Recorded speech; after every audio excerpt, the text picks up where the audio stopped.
ఎప్పుడు కూడా కమిటెడ్గా పనిచేస్తామని ఈ సభ సాక్షిగా తల్లిదండ్రులకు తెలియజేస్తున్నా, మహిళలకు తెలియజేస్తున్నాను.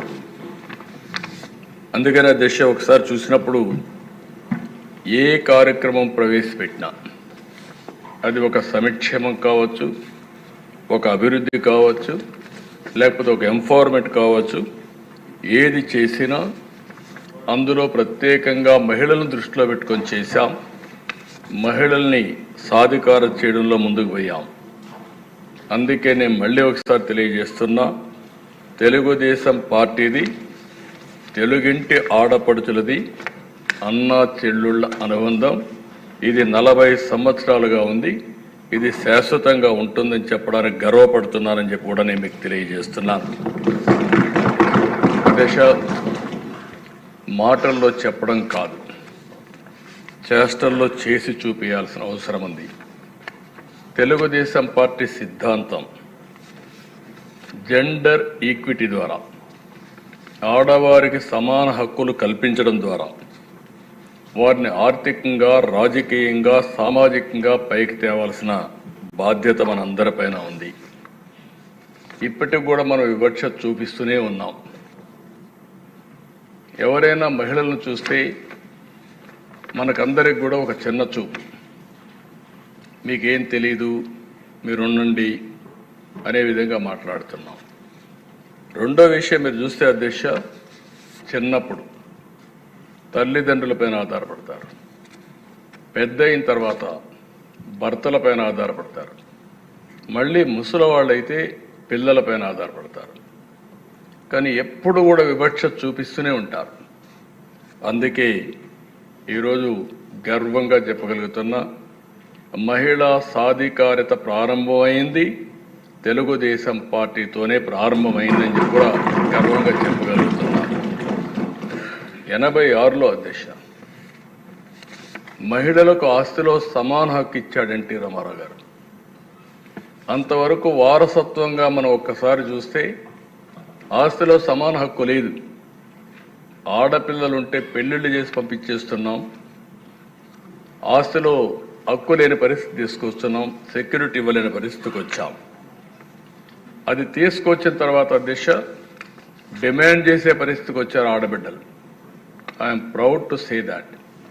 ఎవరైనా సరే అది అయిన తర్వాత ఈరోజు చూస్తే 40 ఏళ్ల తర్వాత మనం ముందే తీసుకొస్తే 2005లో దేశంలో దీన్ని చట్టంగా తీసుకొచ్చారు, మహిళలకు ఆస్తిలో సమాన హక్కుని. అయితే మన రాష్ట్రంలో మనం అందరం గుర్తుపెట్టుకోవాల్సిన అవసరం ఉంది. తల్లికి చెల్లికి ఆస్తిలో వాటా ఇవ్వని వ్యక్తి నిన్నటి వరకు ఈ సభలో కూర్చొని ముఖ్యమంత్రిగా ఉన్నాడంటే ఏ విధంగా సభవో నాకైతే అర్థం కావడం లేదు. నేనేదో విమర్శించాలని విమర్శించడం లేదు. ఇచ్చిన వాటాల మీద కోర్టుకు పోయి అది కూడా ఇవ్వను అనే పరిస్థితి వచ్చారంటే ఇంకా ఆస్తిలో సమాన హక్కు మీద మాట్లాడడం కానీ, మహిళల గురించి మాట్లాడే హక్కు అలాంటి వ్యక్తులకు ఉంటుందా అని అడుగుతున్నాను అధ్యక్ష. ఎందుకంటే అధ్యక్ష ఈరోజు మనందరం ఒకటి గుర్తుపెట్టుకోవాల్సిన అవసరం ఉంది. రాజకీయాల్లో ఉండే మనం ప్రజలకు జవాబుదారితనం, మనం ఆదర్శంగా ఉండాలి. మనం ఆదర్శంగా ఉండి ప్రజలకు కూడా ఆదర్శమైన విధానాలకు స్ఫూర్తినిచ్చే బాధ్యత మన పైన ఉంది. అలాంటి వ్యక్తులు తల్లికి కూడా నేను వాటాలు ఇవ్వలేదు, లేకుంటే నేను మార్చుకుంటున్నాను, ఇది నా వాటా అని చెప్పే పరిస్థితికి వచ్చారంటే చాలా బాధేస్తుంది. కనీసం సభ్యత ఆ విషయం కూడా మర్చిపోయి ఇలాంటి చేసే పరిస్థితికి వచ్చారు. అదే సమయంలో అధ్యక్ష తెలుగుదేశం పార్టీ మహిళల్లో విద్యను ప్రోత్సహించాలని ఈరోజు చేసింది కాదు. 1983లో దేశంలో మొట్టమొదటిసారిగా మహిళా విశ్వవిద్యాలయం ద్వారా ఆడబిడ్డల్లో చదువుకోవాలని స్ఫూర్తి ఇచ్చిన పార్టీ తెలుగుదేశం పార్టీ అని చెప్పి కూడా నేను మీకు తెలియజేస్తున్నాను. దాంతో ఆగలేదు అధ్యక్ష. అక్కడి నుంచి మీరు ఒకసారి చూస్తే ప్రతి కిలోమీటర్కి నేను ముఖ్యమంత్రిగా ఉన్నప్పుడు ఒక ఎలిమెంటరీ స్కూల్ పెట్టాం, ప్రాథమిక పాఠశాల. 3 కిలోమీటర్లు ఒక అప్పర్ ప్రైమరీ స్కూల్ పెట్టాం. ప్రతి 5 కిలోమీటర్కి ఒక హై స్కూల్ పెట్టాం, మండలానికి ఒక జూనియర్ కాలేజీ పెట్టాం, ప్రతి డివిజన్కి ఒక కోఆప్ ఇంజనీరింగ్ కాలేజ్ పెట్టాం, జిల్లాకు మెడికల్ కాలేజ్, వందలాది కాలేజీలు తీసుకొచ్చాం. ఓసారి పబ్లిక్ పాలసీ అనేది చాలా పవర్ఫుల్ దిశ. ఈరోజు మనం మాట్లాడుకుంటున్నాం, ఈ సభ ద్వారా కొన్ని ఆలోచనలు వస్తాయి. మీరిచ్చే ఆలోచనలు ఏ విధంగా స్ఫూర్తిదాయకంగా భవిష్యత్తులో ఉంటాయంటే కొన్ని ఎగ్జాంపుల్స్ కూడా ఉంటాయి. ఈరోజు మీరు చూస్తే నేను 95లో ముఖ్యమంత్రి అయినప్పుడు మహిళా ఎంపవర్మెంట్ కోసం ఆలోచిస్తూ ఉంటే 2 ప్రధానమైన డెసిషన్, చాలా డెసిషన్ తీసుకున్నాం. అందులో 2 ప్రధానమైన డెసిషన్స్, ఒకటి డాక్రా ఉమెన్ ద్వారా ఎంపవర్మెంట్ చేయాలనేది ఒక నిర్ణయం. రెండో నిర్ణయం విద్య, ఉద్యోగాల్లో, రాజకీయాల్లో మహిళలకు 33% రిజర్వేషన్స్ పెట్టాలని చెప్పి నిర్ణయించాను దిశ. ఆ రోజు చాలామంది యువత నన్ను వ్యతిరేకించారు, అన్నారు ఈరోజు 33% పెడుతున్నారు, ఈ రిజర్వేషన్లో మహిళలు 55-60% వచ్చేస్తారు. మా పరిస్థితి ఏంటంటే నేను ఒక మాట చెప్పాను, మీకు ఇన్ని సంవత్సరాలు అనుభవించారు, ఒకవేళ బ్యాక్లాగ్ ఒకటి ఉంది, కొన్ని రోజులు వాళ్ళకు కూడా వస్తే నష్టం లేదు, మీరు స్వాగతించమని చెప్పాను అధ్యక్ష. నేను గర్వంగా చెప్పగలుగుతున్నా. ఈరోజు నేను చాలా దిక్కులు అడుగుతున్నాను. వైఫ్ అండ్ హస్బెండ్ ఇద్దరు ఐటీ ప్రొఫెషనల్స్ అయ్యారు. ఇది ఆ రోజు పెట్టిన నిర్ణయం వల్ల 33% రిజర్వేషన్ల వల్ల ఆడబిడ్డలు చదువుకోగలిగారు. అంత మునుపుండే సమస్య డౌరీ సమస్య లేదు. ఇప్పుడు రివర్స్ డౌరీ ఇచ్చే పరిస్థితి వస్తున్నారు, ఆడబిడ్డలకు డౌరీ ఇచ్చే పరిస్థితి వస్తున్నారు. డబ్బులు ఇచ్చి కొనుక్కునే కన్యాశుల్కం నేను అనడం లేదు, ఆ పరిస్థితి వద్దు. అలాంటి ఒక రిఫార్మ్, ఒక పబ్లిక్ పాలసీ ఇంపాక్ట్ ఎంత వస్తుందో ఇది ఒక ఉదాహరణ మాత్రం అధ్యక్ష. ఇక్కడే సూర్యకుమార్ గారు ఉన్నారు అధ్యక్ష, మీకు అందరికీ ప్రత్యక్ష సాక్ష్యం. ఆవిడ మీరు చూస్తే 96లో గ్రూప్ 1 సర్వీసులో సెలెక్ట్ అయింది.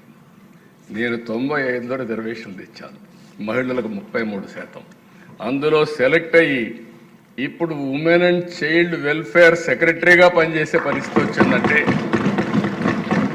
ఆ రోజు బెనిఫిషరీ, ఈరోజు పాలసీ నిర్ణయించే పరిస్థితికి వచ్చింది. అంటే ఒక పాలసీ ఎంత పగడ్బందీగా ఉంటుంది, సమాజంలో ఎంత ఇంపాక్ట్ వస్తుంది, అది చూసినప్పుడు నాకు ఆనందం కలిగింది. నేను మాట్లాడుతూ ఉంటే సార్ మీరు పెట్టిన పాలసీలో నేను కూడా బెనిఫిషరీ అని చెప్పి ఆవిడ హిస్టరీ చెప్పినప్పుడు నేను గర్వపడుతున్నానని చెప్పి కూడా నేను మీకు తెలియజేస్తున్నా. దీనికంటే మీకు ఏం కావాలి సాక్ష్యాలను అడుగుతున్నా. సజీవ సాక్ష్యం, ఒక స్ఫూర్తిదాయకమైన సాక్ష్యం అధ్యక్ష. అలాంటి మంచి కార్యక్రమాన్ని మనం ముందు పోయాం. ఈరోజు మనం ఒకసారి చూసినప్పుడు ఇక్కడే కాదు ప్రపంచం మొత్తం తెలుగు జాతి ముందుకు పోతా ఉంటే అందులో ఆడబిడ్డలు అగ్రస్థానంలో ఉన్నారని చెప్పి కూడా నేను మీకు తెలియజేస్తున్నాను. ఇదే కాకుండా అధ్యక్ష, నేను అనేక సందర్భాల్లో అనేకమైన రిఫార్మ్స్ తీసుకొచ్చాను మహిళల కోసం. ఒక స్టేజ్లో మీరు చూస్తే అధ్యక్ష, మహిళ పుడితే భారం, ఈ అమ్మాయిని ఎట్టమేస్తాం కాబట్టి వివక్షత చూపించే సమయం అది. ఆ రోజు నేను చెప్పాను, మీ పుట్టిన అమ్మాయి మీకు భారం కాదు, ఈ ఇంటికి ఒక మహాలక్ష్మి. అందుకే పుట్టిన ఆడబిడ్డ పేరుతో 5,000 రూపాయలు బ్యాంకులో డిపాజిట్ చేసి పాస్ పుస్తకం ఇచ్చి 18 సంవత్సరాల తర్వాత ఎంత డబ్బులు వస్తుందో ఆ డబ్బులు ఆ అమ్మాయికి ఒక కుటుంబ పెద్దగా కానుక ఇచ్చానని చెప్పి కూడా నేను మీకు తెలియజేస్తున్నాను. ఇటీవల నేను హైదరాబాద్లో అపోలో హాస్పిటల్కి పోతే ఒక బెనిఫిషరీ తీసుకొచ్చి మీరు ఇచ్చిన డబ్బుల వల్ల నేను చదువుకొని ఈ స్థాయికి వచ్చారని చెప్పే పరిస్థితికి వచ్చారు అధ్యక్ష. ఇంకో పక్కన అధ్యక్ష మీరు ఒకసారి చూస్తే ఒక నమ్మకం, ఒక కాన్ఫిడెన్స్ కావాలి. మనందరం ఆలోచించేవాళ్ళం, అమ్మాయిలంటే సైకిల్ దొక్కలేరు, మగవారితో సమానంగా ముందుకు పోకూడదు, లేకపోతే ఎవరన్నా పేరెంట్సే తీసుకెళ్ళాలి, ఇలాంటివన్నీ ఉంటే నేను ఆ ధైర్యాన్ని వాళ్ళలో ఒక నమ్మకాన్ని ఇవ్వాలి. మగపిల్లలు ఆడపిల్లలు తేడా లేదు, అవసరమైతే ఆడపిల్లలే దూసుకుపోతారనే నమ్మకాన్ని ఇవ్వడానికి 8, 9, 10వ తరగతుల విద్యార్థులందరికీ, స్టూడెంట్స్కి అందరికీ, ఆడపిల్లలందరికీ సైకిళ్ళు కొనిచ్చాను అధ్యక్ష. సైకిళ్ళు కొనిస్తే తల్లిదండ్రులు చదువుకోవద్దన్నా మాకు సైకిల్ ఉంది మేము వెళతామని వచ్చి చదువుకున్న సందర్భం అధ్యక్ష. అలాంటి ధైర్యం